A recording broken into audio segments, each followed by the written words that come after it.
Here is Stefania Cassini, and you're watching Without Your Hat. Welcome to the station of decapitation without your head. I'm Nasty Neal. I'm Treacherous Trista. And we're joined by Antoine, the director of Followed.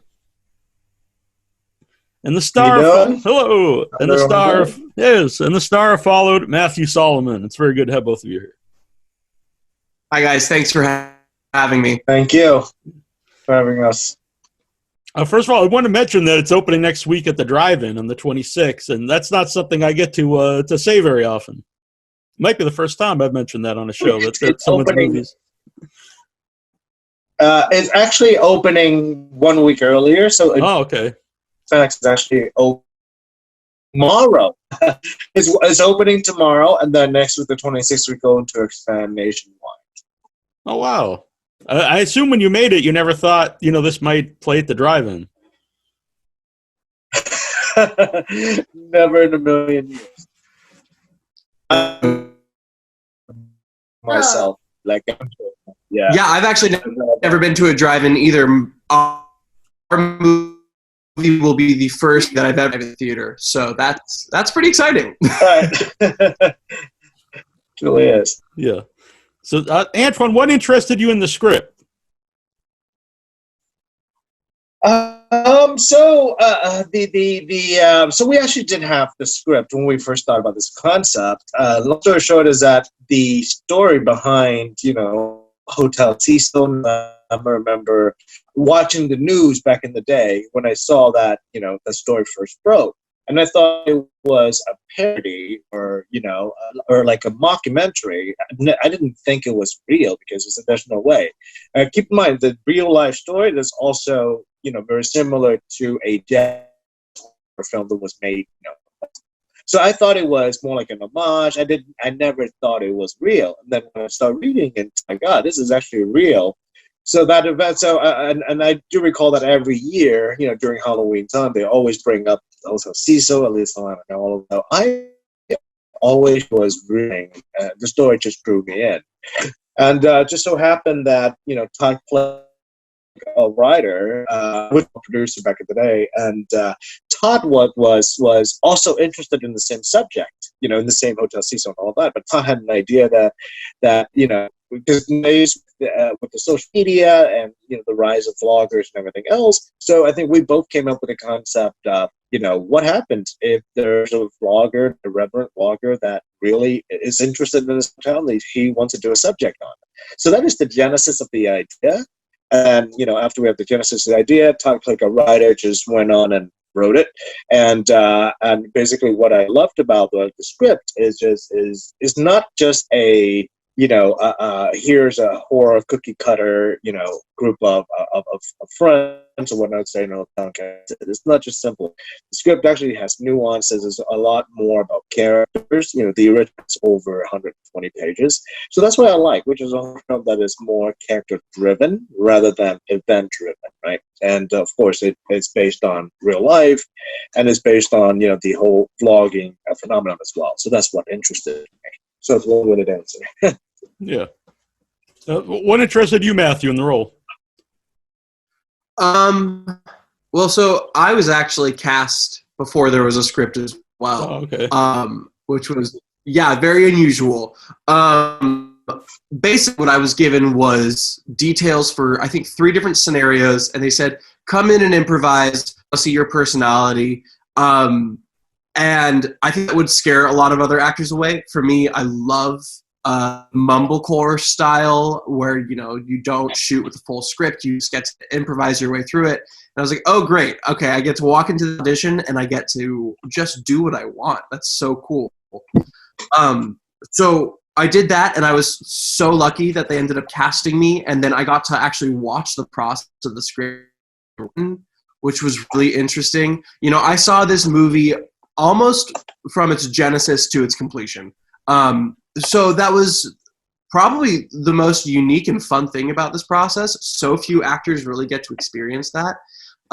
Also, I mean, Antoine and Todd are amazing. They really valued my input throughout the entire process. So I got to make creative decisions and see if they like those creative decisions, and they would run with them. And the role himself, as Mike, I got to be that irreverent, snarky jerk that we all would love to just really let ourselves be sometimes. And so I got to do that, and it was so fun. And then you really get to know Mike as the movie goes on and realize that he's actually a very caring and nice person. So yeah, that's what was really fun about the role. I don't think that you can say this about a lot of horror movies, a lot of found footage movies, but there are very real, well-written character arcs for all of the leads. And, for an actor, that's a dream. You don't have to make anything up because it's all on the script for you. Mm-hmm. No, we were talking a little bit beforehand. Trista's really into the paranormal. She could talk about this more than me, but it's interesting because I didn't know really about the hotel, and we both liked the movie. And Trista, knew a lot about the real history of it. So it's cool that both of us can enjoy the movie with or without that knowledge. Yeah, absolutely. I also knew the story about the Hotel Cecil because I went to USC, which just a 5-minute drive away from the hotel. So I also saw the subject, and I was like, oh, absolutely. This is the weirdest, most bizarre story ever to actually happen in real life, and now I get to sort of recreate it. Amazing. Yeah, it was cool. Trista, can you talk about that? When the movie started, because that's what you noticed, right away about the hotel. Yeah, I'm actually fascinated by the Elisa Lam case and by Ramirez and the hotel in general. We were going to do a paranormal investigation there, but they had bed bugs, so we called it up. But I do a lot of paranormal investigations around LA. So, and I love films where LA is a character. So, and I feel like this really had that. That was very cool. I was wondering, you shot at the Cecil. No, so we actually wanted, right? And from what I recall is when we was in the movie where they need to wear disguise to try to sneak in again, act like the workers. Guess what? That's actually what we did. Myself, producer Matt, and Todd Click, all right, and that's what we did. We actually disguised ourselves, although no one knew us anyway. We try to look like tourists when we get to the hotel, and we actually rented a room there, and our intention was just to stay there for maybe half a night to do research. That's what we did. And Todd, he's the sort of writer that he wants, whatever he writes about, especially LA or any town that he's in, he wants to get every single little detail. If you ask him any sort of trivia question about a specific city, he would actually know the history going back to like 400 years of each city, right? That's the sort of person that Todd was. So research is something that Todd wanted to do. We were the Cecil Hotel. We were trying to say we actually did inquire about possibly shooting there. That is not what we know is it's that hotel was after the whole Elisa Lam, it got this infamy and all that. But I think the peak was when American Horror Story Hotel was actually about that particular hotel, and Lady Gaga was ruined. The hotel was just it's got a lot of bad press, continue to get bad press, and just got bothered by fans of the whole the hotel series or whatnot, to the point that they basically they were also getting sued by Elisa Lam's family as they shut down everybody. So we could not shoot there at all. But we actually had some hidden footage as well when we actually go to the room and just get the layout of it and trying to breathe it in and whatnot. But yeah, no, ultimately we had to use 2 different other hotels to stand in, but unfortunately not the Cecil. They encouraged us cast members to check up, and I strongly refused. I was like, that I don't need anybody haunting me. I don't need that following me home. A few people from the cast did indeed go check the hotel out, though. which, you know what? Good for them. Yeah, we actually saged ourselves. Funny enough, we actually did, we were not like, superstitious or anything like that, but rather we saved them than sorry. So after we took it out, we actually went and saged ourselves the same night. We were burning some incense and whatnot. It was just so funny. We actually did it on the street. It was 4 a.m. in the morning, right? We're just like, hey, before going home, let's just sage ourselves just in case. And, that was funny. 4 a.m. in the street. I think it was like, 4 or 5 of us just on the side of the street, just like burning incense. It was Did you see anything while you were there? No, but a lot of weird noises. Like in the movie, I think we made references to that as well. Like weird noises, the elevator noises. It's just, there's just something in the air, I would say. Right? So when I stayed there, I did feel that the air was a little heavy, but then again, it could have been just psychological. You know what I mean? Because we knew what happened there. Yeah. But yeah, no, nothing particularly there. Now, a lot of things happened, on the movie set and after the movie that we filmed. So, there were some unexplainable activities actually happening, but at the hotel. No. Yeah, the movie set we did. It felt a little haunted at times. I will say that much. It felt like telling this story. There were some funny accidents that I actually think ultimately made it into the film itself. That I was like, okay, because I get spooked very easily. So I was like, oh, cool. It was the first time I ever owned crystals in my entire life. Oh, that's good. I didn't want to bring up the elevator. Sorry? Did you really do the elevator ritual? So I thought that I was going to have to do the actual elevator ritual. And I was like, Matthew, you are a professional. This is a superstition. But luckily, the way that filming works and the way editing works, it didn't happen in perfect sequence in real time. And I'm very grateful for that. When we were going to go do our paranormal investigation at the Cecil, they wanted me to do the elevator ritual. So I was sad that they had bed bugs, but a little bit relieved. Yeah, because you would have been potentially opening a portal to hell, is essentially. I didn't realize that's an actual, a thing. I thought it was something, made for the movie, the ritual, the elevator ritual. Yeah, no, it was funny because recently I just went on YouTube and I just did the whole elevator ritual, just to see if there's any uploads or there's any that I come to that. And a whole bunch of videos. Essentially, these videos were there before, we made a movie, so I wouldn't say they're a movie inspired, right? A lot of actual real-life vloggers, they did the same thing that Drop the Mic character did. And, obviously some of them were staged as well.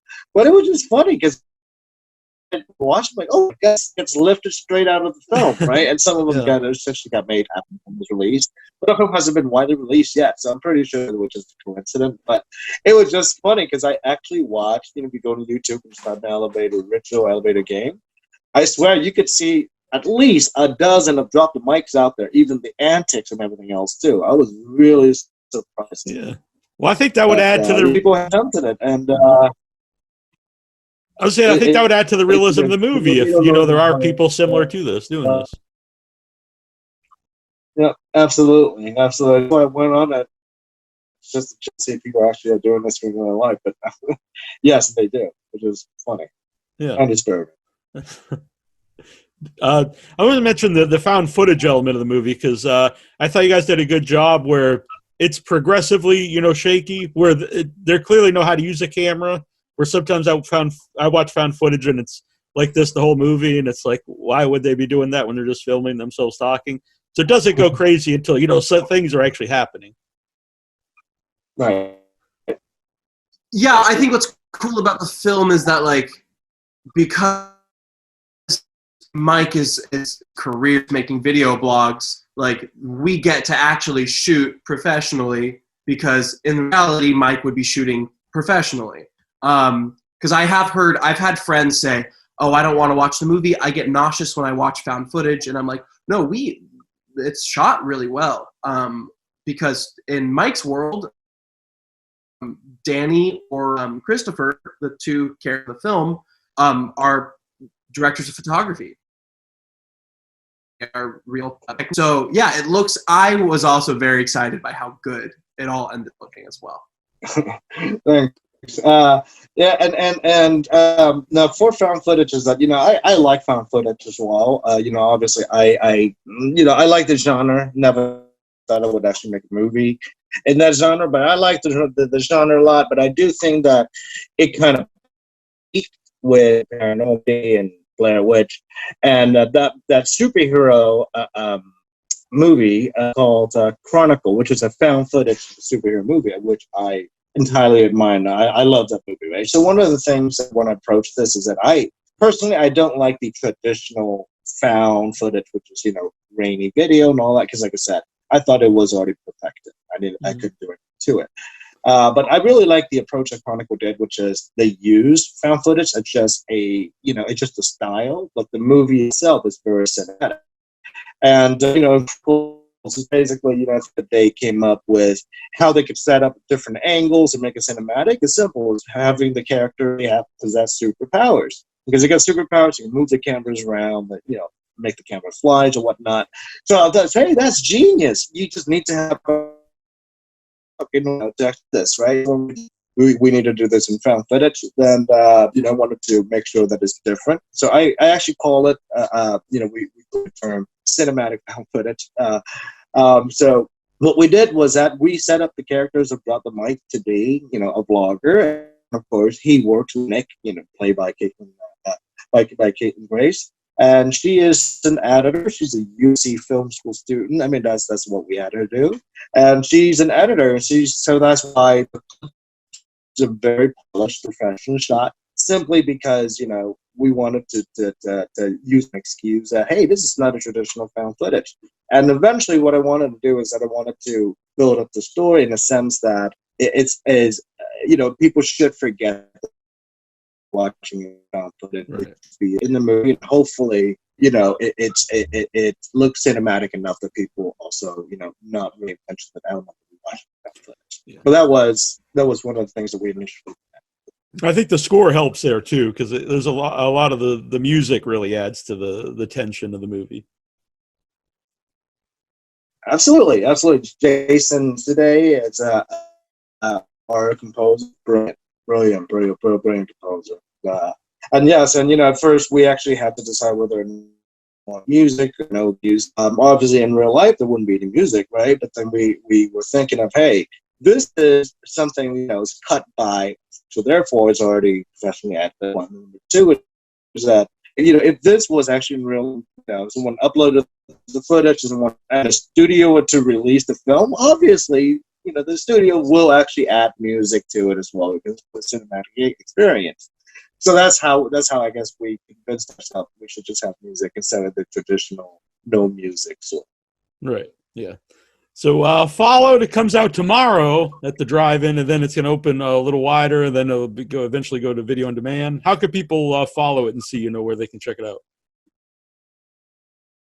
The best way to check it out is just go to our website, which is www.followedhorrormovie.com. Again, followedhorrormovie.com. The trailer, all the information is there. Most importantly is that one can enter the zip code and be able to find out in terms of what the closest drive-in is.